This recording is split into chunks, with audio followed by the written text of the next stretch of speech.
तर सगळ्यात आधी फ्रेंड्स तुम्ही ब्लाऊजचं फिटिंग आणि फिनिशिंग बघू शकता। तर फ्रंट व्ही शेप मी इथे घेतलेला आहे आणि जसं की इथं फिटिंग बघू शकता एकदम छान आणि एकदम परफेक्ट आपलं जे फिटिंग आहे ब्लाऊजचं बसलेलं आहे। तर हा आपला बॅक पार्ट जो बोटनेकमध्ये मी बनवलेला आहे। तर या ब्लाऊजचं पूर्ण फ्रंट पार्ट कटिंग आणि स्टिचिंग जे आहे या व्हिडिओमध्ये अगदी स्टेप बाय स्टेप मी तुम्हाला सांगणार आहे। तो व्हिडिओ अगदी शेवटपर्यंत बघा। तर आपले हे मेजरमेंट आहे 38 साईजचं। तर आता सगळ्यात आधी आपण इथं पूर्ण उंचीचं माप टाकणार आहोत। तर आपली पूर्ण उंची जी आहे तर ती 14 इंच आहे, प्लस आपण 1 इंच त्याच्यामध्ये मार्जिन ॲड करून पूर्ण उंची जी आहे 15 इंचावरती आपल्याला इथं मार्किंग करायची आहे। तर सगळ्यात आधी हा बॅक पार्ट तुम्ही बघू शकता, जो मी नेट वापरून जो आपला एकदम डिझायनर पॅटर्न मी इथं बनवलेला आहे। तर बॅक जो आहे मी बोटनेकमध्ये आणि फ्रंट मी व्ही शेपमध्ये बनवलेला आहे। तर याचा जो लुक आहे घातल्यानंतर सुद्धा एकदम छान येतो। तर याचे जे फोटो आहेत तुम्हाला लवकरच कम्युनिटी पोस्टला बघायला मिळतील। तर आता सगळ्यात आधी आपण इथं 15 इंच पूर्ण उंची आपली घेणार आहोत। सोबत शोल्डर जे आहे आपलं 8 इंच आपण परफेक्ट 8 इंच बसतं 38 साईजला। तर शोल्डर मी 8 इंच घेतलेला आहे। जर तुम्ही 34 साईज तयार करत असाल तर तुम्ही शोल्डर जे आहे 7.5 आणि मुंडा जो आहे 7.5 घ्यायचा आहे। तर मी 38 साईजला शोल्डर 8 आणि मुंडा जो आहे 8 इंच इथे घेतलेला आहे।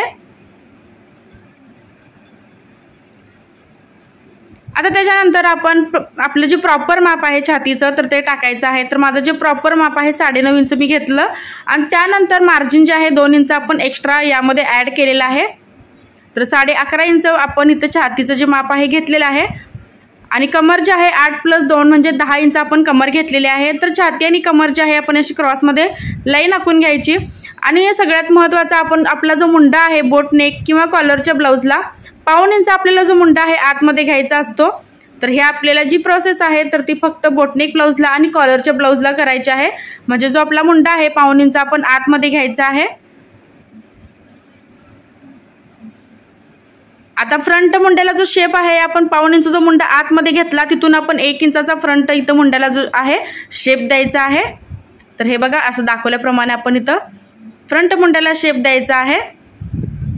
तर इथं आपण फक्त फ्रंट भाग बनवत आहोत। जर तुम्हाला बॅक पार्ट सोबत काढायचा असेल तर तुम्ही त्याच्यावरती 1/2 इंच एक्स्ट्रा घ्यायचा आहे आणि मुंड्याला शेप द्यायचा आहे। तर आता मी गळा रुंदी घेतलेली आहे 3.5 इंचावरती आणि जो आपला पुढचा गळा आहे तो मी घेतलेला आहे 7.5 इंचावरती। जर तुम्हाला डीप घालायला आवडत नसेल पुढचा गळा तर तुम्ही कमी करू शकता। तर 6 साडेसहा सुद्धा घेऊ शकता व्ही शेप, जसं इथं मी व्ही शेप घेतलेला आहे पुढचा जो गळा आहे तो।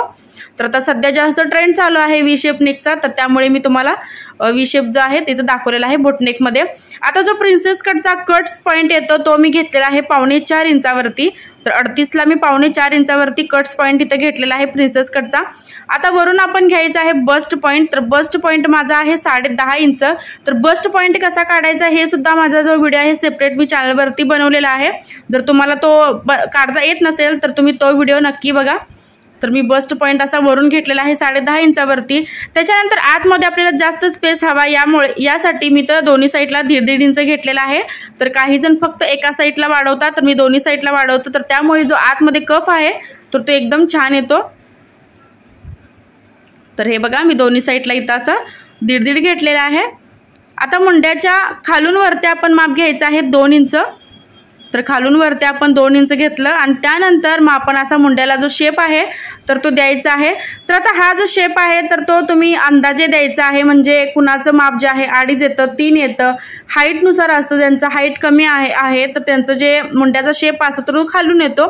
तर हे असं काही फिक्स माप नाही। तर मला कमेंटसुद्धा आली होती की तुम्ही एका मापामध्ये वरती माप केले आणि एका मापामध्ये तुम्ही खाली जो शेप आहे तर तो दाखवलाय। तर तो हाईट वाईज असतं। तर आता इथं आपण फक्त फ्रंट भाग तयार करणार आहोत। तर त्यामुळे मी फक्त इथं फ्रंट जो भाग आहे तर तो इथं मी कट केलेला आहे।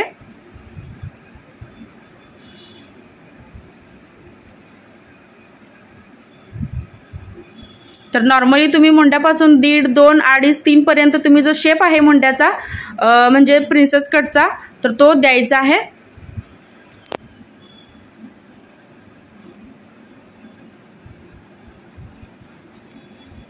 आता आपला इथं फ्रंट पार्ट जो आहे आपण पार्ट जे आहेत असे कट करून घ्यायचे आहेत दाखवल्याप्रमाणे। तर आता सगळ्यात आधी मी जो हा व्ही शेप आहे आपल्या गळ्याचा तर तो इथं कट करून घेणार आहे। त्याच्यानंतर प्रिन्सेस कटचा शेप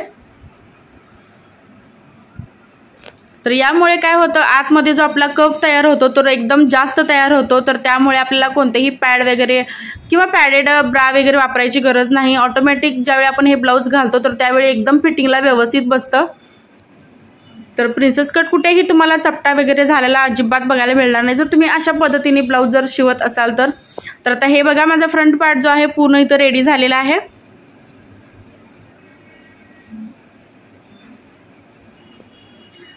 तर इथं मी घेतलेला आहे अस्तर. तर अस्तरवरती आपण सगळ्यात आधी आपला जो मुंड्याचा भाग आहे, गळ्याचा भाग आहे, तर तो इथं आपण कट करून घ्यायचा आहे आणि त्यामध्ये सुद्धा आपण मार्जिन जे आहे ॲड करून घ्यायचं आहे. आता ज्या पद्धतीने मी हा पेपर जो आहे अस्तरवरती ठेवलेला आहे तर त्याच पद्धतीने तुम्हीही ठेवायचं आहे. तरच तुमचं जे शोल्डर आहे व्यवस्थित बसतं, कुठेही तुम्हाला पडत वगैरे नाही. तर हे बघा मी अशा पद्धतीने ठेवलेला आपला वी नेक जो आहे एकदम टोक जे आपलं पुढे ठेवलेलं आहे आणि सोबत आय आणि हुकची आपण जिथं पट्टी लावतो तर तिथं बॉटमला आपण 1.5 इंच एक्स्ट्रा वाढवून घ्यायचं आहे. कारण आपण दोन्ही साईडला प्रिन्सेस कट करताना दोन्ही साईडला 1.5 इंच वाढवून कट केलं होतं, म्हणजे 3 इंच त्यामध्ये कमी होतं. तर आपण आता हे जर वाढवलं नाही तर काय होतं, ब्लाऊजमध्ये मार्जिन जे आहे अजिबात राहत नाही. तर त्यामुळे आता ही जी आय आणि हुकची पट्टी आहे तर त्या साईडला मी बॉटमला 1.5 इंच घेतलं. त्याच्यानंतर आहे असं आपण सगळ्यात आधी इथं मार्किंग करून घ्यायचं आहे. तर हे बघा 1.5 इंच मी खाली बॉटमला वाढवून घेतलं आणि जी बाजू आपली जॉईंट होणार आहे तर तिथे फक्त आपण पाव इंच वाढवायचं आहे. तर मी अर्धा सुद्धा घेतलेलं नाही, 1/2 इंच फक्त इथे मी मार्जिन जे आहे घेतलेलं आहे. आता आपण हा जो आपला भाग आहे तर तो कट करून घ्यायचा आहे.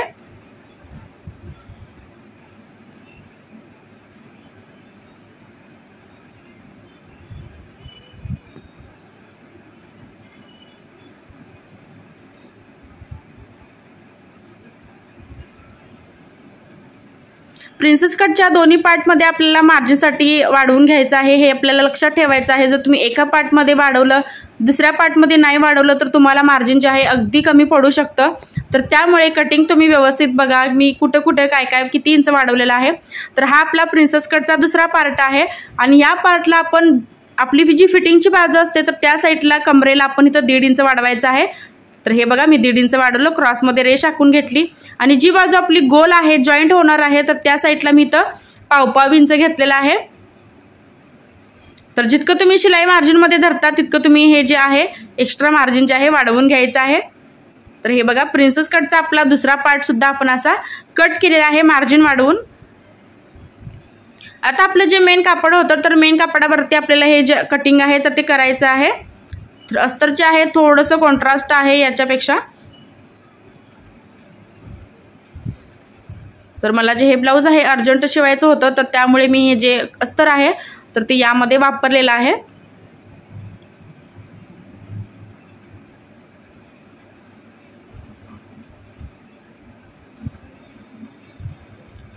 तर आता प्रिन्सेस कटचा आपला दुसराही पार्ट आपण इथं कट केलेला आहे, पण खालची जी साईड आहे तर ती माझी थोडी कमी होती तर मी एक्स्ट्रा दुसरं जे कापड आहे तर ते घेतलं. कारण खालचं जे कापड आपलं होतं तर ते एकदम कमी होतं. तर अशा पद्धतीने आपण मेन कापडावरती आणि अस्तरवरती कटिंग जे आहे करून घेतलेलं आहे. आता सगळ्यात आधी इथं मी आपला जो दाब आहे तर तो चेंज केलेला आहे. सिंगल दाब मी इथं लावलेला आहे, डबल दाब काढून, कारण आपण इथं पायपिंग लावणार आहोत आणि ते सुद्धा अंडरग्राऊंड पायपिंग. आता इथं जितकी आपल्याला पायपिंग लागते तितकी आपण इथं कट केली आणि त्यानंतर अस्तरला पायपिंग लावून घ्यायची आहे आपल्याला. जर अंडरग्राऊंड पायपिंग आपल्याला लावायची असेल तर सगळ्यात आधी इथं अस्तरला पायपिंग लावून घ्यायची आहे. तर दोन्ही साईडला मी इथं आपला जो वी नेक आहे तर त्याला मी इथं पायपिंग लावून अशी घेत आहे आणि शक्यतो सिंगल दाबनेच लावायचं आहे कारण त्याचं जे फिनिशिंग आहे खूप छान येतं डबल दाबपेक्षा. तर मी सिंगल दाब इथं लावलेला आहे आणि त्यानंतर ही जी पायपिंग आहे मी लावून घेतलेली आहे सगळ्यात आधी अस्तरवरती. आता अस्तरवरती काय करायचं, आपल्या मेन कापडावरती आपलं जे अस्तर आहे तर ते उलटं ठेवून घ्यायचं आहे. तर हे बघा मी आता अस्तर जे आहे उलटं ठेवलं मेन कापडावरती. तर सरळ कापडावरती आपण अस्तर असं उलटं ठेवलं, त्याच्यानंतर छोटे छोटे कट्स द्यायचे आहेत व्यवस्थित शेप यासाठी आणि त्यानंतर ही जी पायपिंग आहे आपली एकदम अशी व्यवस्थित तयार होते. तर आतलं सुद्धा हे फिनिशिंग जे आहे तर ते सुद्धा बघू शकता. आता ही पायपिंग लावून झाल्यानंतर आपण याच्यावरती एक दाबटीप द्यायची आहे जेणेकरून आपला जो पायपिंग आहे वर उभारणार नाही, अगदी व्यवस्थित सेट होईल कापडामध्ये. तर अस्तर मी आतमध्ये पलटी केलं दोन्ही साईडला आणि त्याच्यानंतर बघा अशी मी त्याच्यावरती एक दाबटीप दिलेली आहे. तर एकदम व्यवस्थित फिनिशिंग येतं याचं.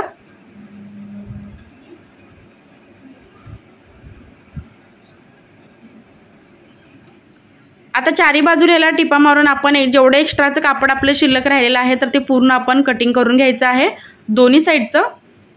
तर या साईडला सुद्धा आता आपण चारी बाजूने ह्याला टिपा मारून एक्स्ट्राचं कापड जे आहे पूर्ण कटिंग करून घेणार आहोत.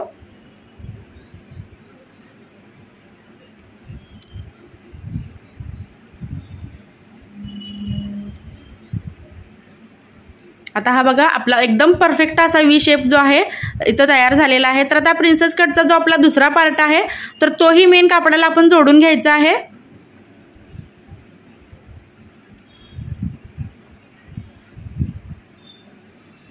आता हा सुद्धा मी पार्ट जो आहे मेन कापडाला जोडून घेऊन एक्स्ट्रा जे जितकं आपलं शिल्लक कापड राहिलेलं असतं तर ते पूर्ण आपण कटिंग करून घ्यायचं.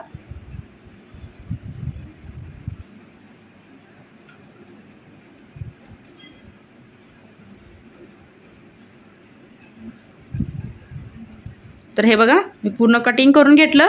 आता त्याच्यानंतर सिंपल जसा आपण प्रिन्सेस कट जोडतो त्या टाईप आपण इथं प्रिन्सेस कट जो आहे जोडून घ्यायचा आहे.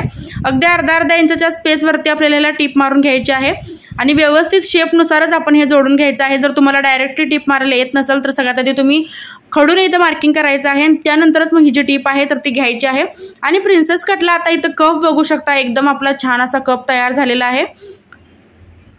तर जसं आपण याच्यामध्ये कप्स घालतो तसा शेप येतो ऑटोमॅटिक. याला जो शेप आहे तसा आलेला आहे दोन्ही साईडला. तर हे बघा एकदम परफेक्टली आपला जो फ्रंट पार्ट आहे तर तो तयार झालेला आहे. तर आता आपण याला लावणार आहोत आय आणि हुक पट्टी. तर आय पट्टी मी 3 इंचाची लावतो आणि हुक पट्टी जी आहे मी 2.5 इंचाची लावतो.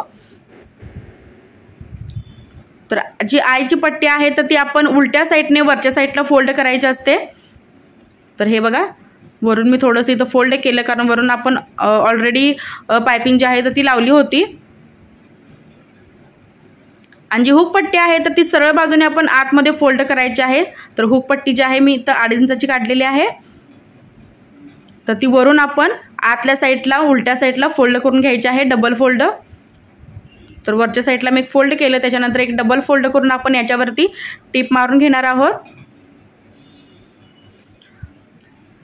आता कमरेला जशी आपण नॉर्मल पट्टी लावतो कमरपट्टी 1 इंचाची तशी पट्टी काढून आपण इथं कमी जास्त कापड असेल तर ते कट करायचं आणि कमरपट्टी आपण लावून घ्यायची आहे. तर 1 इंचाची कमरपट्टी आपण लावून घ्यायची आहे.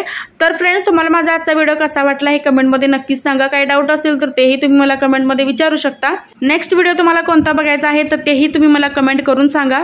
चॅनलवरती जर तुम्ही माझ्या नवीन असाल तर सबस्क्राईब नक्की करा. सोबत बेल आयकॉनलाही क्लिक करा जेणेकरून जो व्हिडिओ मी अपलोड करेल त्याची नोटिफिकेशन जे आहे सगळ्यात आधी तुमच्याकडे येईल. तर आता एकदम प्रॉपर फिनिशिंग सोबत आणि परफेक्ट फिनिशिंग सोबत आपलं जे ब्लाऊज आहे फ्रंट पार्ट आहे तो मी दाखवलेला आहे. तर बॅक जो आहे तुम्ही तुमच्या हिशोबाने किंवा तुम्ही तुमच्या डिझाईन करू शकता, एकदम सिंपल ठेवू शकता किंवा जसं की मी नेट लावून बॅक साईडची डिझाईन जिथं तयार केलेली आहे तर तशी तुम्ही करू शकता.